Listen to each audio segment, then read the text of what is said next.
Well, howdy there, Internet people. It's Belle again. So today, we're going to talk about Trump, Hegseth, boats, buses, and where it goes from here. When it comes to Trump's campaign down south, it's about boats, but the wheels on the bus go round and round. In days, the party line surrounding the September 2nd strike, with the follow-on strike, has gone from "it's fake news" to a race to distance themselves. The Potomac two-step has started, and now we're going to have to wait and see who's left without a seat when the music stops. It started with Trump saying he wouldn't have wanted a second strike on the boat.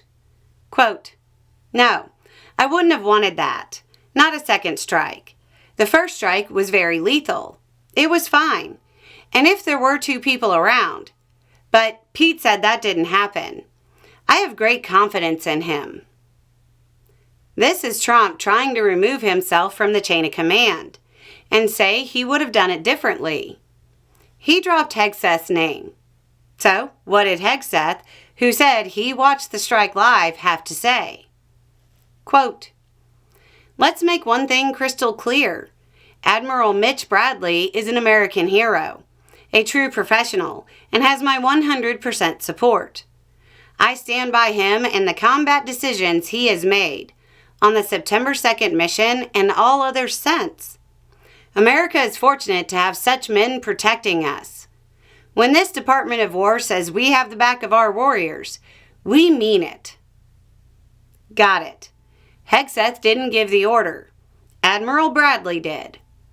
Those were the combat decisions he made. You see this, right? I've never seen somebody push somebody under the bus while saying, "We've got your back," quite like this before. When we were talking about troops disobeying unlawful orders, I said, you don't know the meaning of the term Blue Falcon until you're watching flag rank officers cover for each other at the expense of Lieutenant Never Met Him. It looks like the Lieutenant Never Met Him in this case is shaping up to be an admiral. On October 16th, I recapped Trump's Venezuela posture and operations and said, I've seen this one. It ends with Jack Ryan testifying before Congress. But Bradley may not be the admiral who Congress is going to want to talk to. On the second channel on the Roads Not Taken episode on October 19th, I mentioned the resignation of Admiral Alvin Halsey, who is the head of U.S. Southern Command. Halsey was only a year into the position, and resignations like that are pretty uncommon. That led me to say, there's a lot of things that suggest things may not be as Trump claims. Reporting has come out saying there were tensions between Halsey and Hegseth over the admiral's concerns about the strikes. Halsey may end up being the roadblock to the bus. House Minority Leader Hakeem Jeffries called on Hegseth to resign and said, quote, "It is my understanding that Pete Hegseth, the so-called Secretary of Defense, was absolutely involved. I think he may have even recently acknowledged that, because the facts are incapable of being disputed."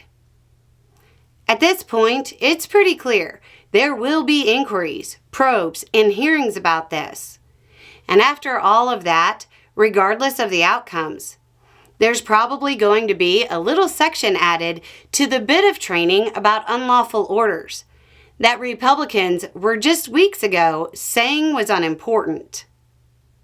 Anyway, it's just a thought. Y'all have a good day.